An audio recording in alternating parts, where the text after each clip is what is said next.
So now we are going to discuss about classification of plant layouts. So we are going to discuss about the 5 categories, 5 different types of plant layout, and we are going to discuss about their advantages and limitations. So the 5 types of layouts are process layout, product layout, combination of process and product layout, fixed position layout, and a group layout. So from the name itself, we can differentiate between process and product. So process can be defined as the bridge between input and output, whereas product is can be termed as the output, finished thing. So whether the layout design is process driven or product driven. So these are the things we are going to discuss today. So combination is the combination of both process and product. So fixed we have seen that based on a single position we are going to assemble a lot of things to made a product. So last one is group layout. We are going to discuss it gradually. So the first type is process layout. So process layout is recommended for batch production. So any sort of a production which involves batch. So for example, one batch is sample 1, everything is every output is same. So the second batch is the same product but having some sort of variations. So these sort of the things we can go for process layout. So all the machines performing similar type of operations are grouped at one locations. The process layout example, all lathe milling machines are grouped in the shop, will be clustered in like groups. For example, can you see in the example itself? So milling machines, weldings, there are different types of operations are there.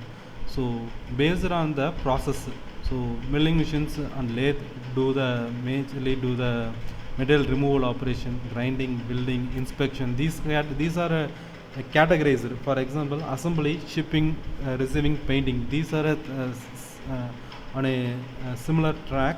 So these are categorized into something. So based on the process, we are going to categorize, and based on that, we are going to split it among the other types of groups. So these are the comes under process layout.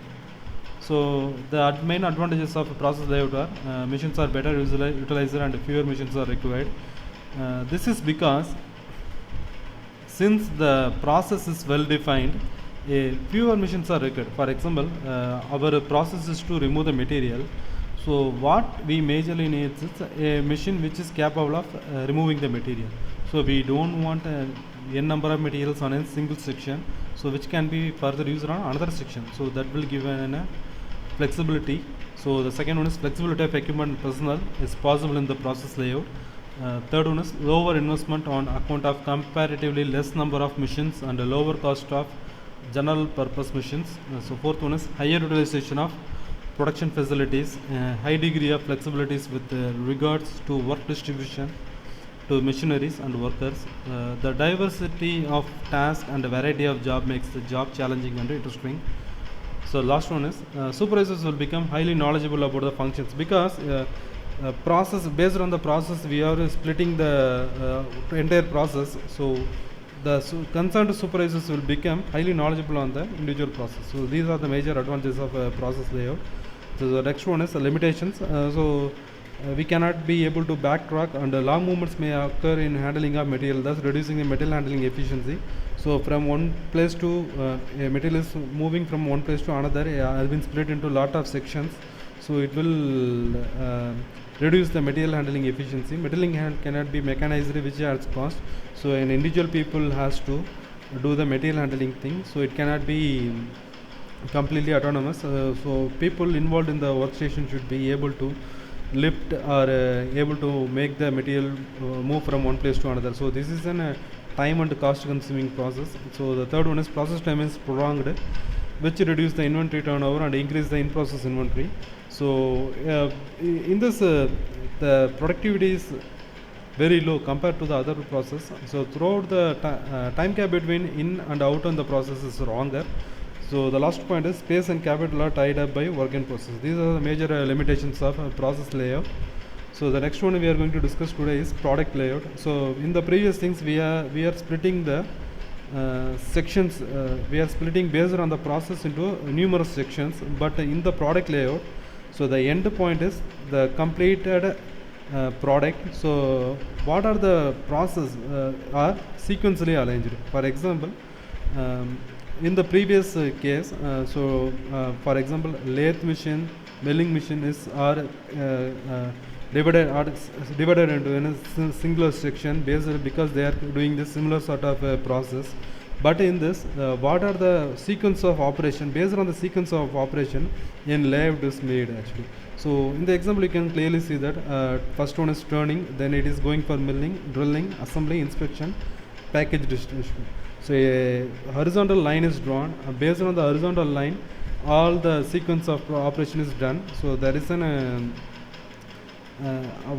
optimized flow of the material. Optimized material flow is achieved in here. So these are the major advantages of product layout. So the major advantages are the flow of product will be smooth and logical, as I told in the previous slide itself. So the flow is smooth because like a flow chart, what is the next we already know that, and there will be no backtracking. So after completion of one process to another, the material goes in a smooth flow. In process inventory is less, the next one is stored time is less, minimum material handling cost, simplified production planning and control system are possible.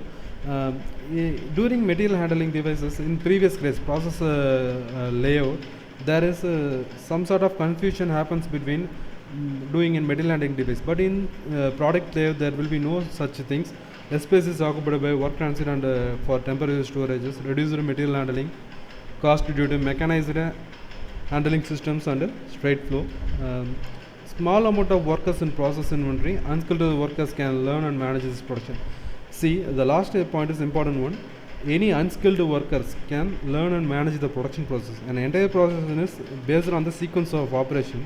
So any unskilled laborers also can able to effectively do work within the product layout. These are the major advantages of product layout. Some of the limitations of a product layout are a breakdown of one machine in a product line may cause stoppages to all the machines in the downstream of the line. For example, when you look at the diagram below, when the drilling machine is got repaired or under maintenance, the entire operation will be shut down because without the sequence, any product cannot be moved further. So these are the major advantages of this product layout. A change in production design may require major alterations in the layout. In the process layout, suppose there is a we are looking for productivity, so we are looking for batch, we are going to change that. Grinding is not necessary. The same sequence can be done without going for grinding, but when we add or remove some of the steps in the product layout, it is highly impossible to do this.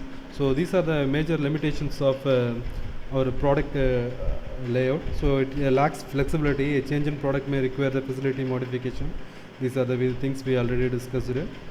So the next type is combination layout. So a combination is a combination of both process and product layouts. It has the advantages and disadvantages of both things. We already discussed which is a product driven or process driven. What we are going to do here is we are going to combine both the things. So the both product and the process things we are going to combine, and based on the combination we are designing and layout. So from the diagram itself you can be clear that what we are discussing in this slide.